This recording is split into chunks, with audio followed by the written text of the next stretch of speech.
Hello बच्चों, now let's discuss this question. P की possible values find करनी है सारी, जहां पर ये जो इक्वेशन है इसका एक ही सोल्यूशन है। अब इसका नंबर ऑफ सॉल्यूशंस वाला कंसेप्ट अगर रिकॉल करें तो इसमें ग्राफ वाला कंसेप्ट यूज करते हैं। हम पी एक्स स्क्वायर का ग्राफ बनाएंगे, लॉग एक्स का ग्राफ बनाएंगे, दोनों की इंटरसेक्शन जहां पर होगी वो इसके सोल्यूशंस होंगे, तो वो काउंट जो है वो 1 होना चाहिए। यानी कि ये दोनों ग्राफ्स एक ही पॉइंट पे कट करने चाहिए। अब पी एक्स का ग्राफ तो होता है पैराबोला, और लॉग एक्स का ग्राफ तो स्टैंडर्ड ही है। अब जो पैराबोला है ये डिपेंड करेगा पी के साइन पे। अगर पी पॉजिटिव होगा तो अपवर्ड पैराबोला बनेगा, अगर पी नेगेटिव होगा तो डाउनवर्ड पैराबोला बनेगा। तो इसमें दो केसेस बनाने पड़ेंगे। तो अब ये दो केसेस हम बनाते हैं। पहला केस, अगर पी लेस देन जीरो हो गया तो, अगर पी लेस देन जीरो हुआ तो लॉग एक्स का ग्राफ तो तुम सबको पता ही है स्टैंडर्ड, और ये वाला डाउनवर्ड पैराबोला।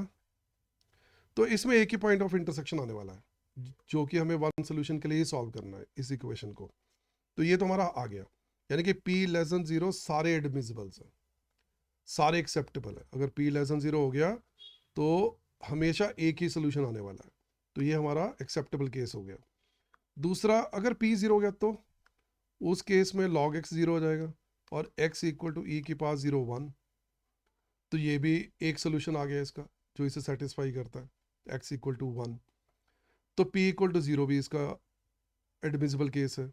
तीसरी पॉसिबिलिटी, अगर पी ग्रेटर देन जीरो हो तो इसको ग्राफिकली अगर थोड़ा पहले देखें कैसा केस बनेगा। ये लॉग एक्स का ग्राफ है। अब जो अपवर्ड पैराबोला का ग्राफ होगा वो देखें उसकी पॉसिबिलिटीज़ क्या होंगी। एक पॉसिबिलिटी तो इस तरह की हो गई, इसमें तो ये इंटरसेक्ट कर नहीं रहा, नो सोल्यूशन, तो ये तो इनएक्सेप्टेबल है। तो फिर दूसरी पॉसिबिलिटी, दूसरी पॉसिबिलिटी में अगर मान लो ग्राफ ऐसा आ गया तो इस केस में दो इंटरसेक्शन हो रही हैं, जबकि हमें सिर्फ एक इंटरसेक्शन चाहिए, तो ये भी एक्सेप्टेबल नहीं होगा।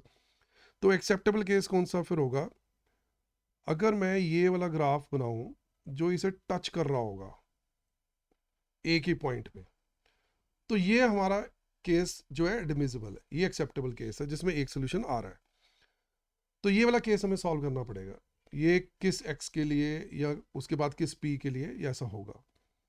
यहाँ पर एक्चुअली जो हम चीज़ नोटिस कर रहे हैं वो ये है कि यहाँ पर जो टेंजेंट बनेगी इस पॉइंट पे दोनों ग्राफ्स के ऊपर वो सेम बनेगी, कॉमन टेंजेंट ये, और इसका मतलब इनका D Y by D X इस पॉइंट पे सेम होना चाहिए। तो ये वाली इंफॉर्मेशन से हम इसे सॉल्व करेंगे।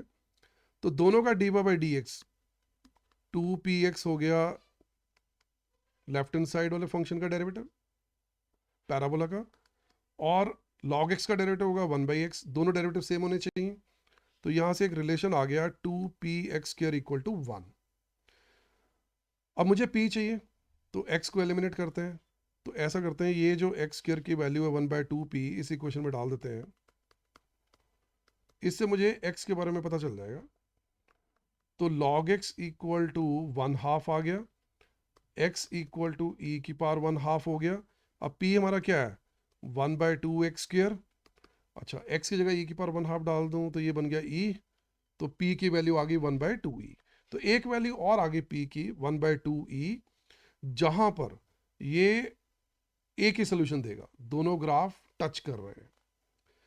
तो in totality p less than zero सारा एक्सेप्टेबल है, p इक्वल टू जीरो भी एक्सेप्टेबल है, और एक p equal to one by two E और चाहिए होगा। तो ये सारी चीज़ें जो दे रखी हैं सी चॉइस में दे रखी हैं, तो C will be our the right answer. तो आई होप तुमको सारे स्टेप समझ आ गए बच्चों। चलो अब नेक्स्ट क्वेश्चन के साथ फिर मिलते हैं।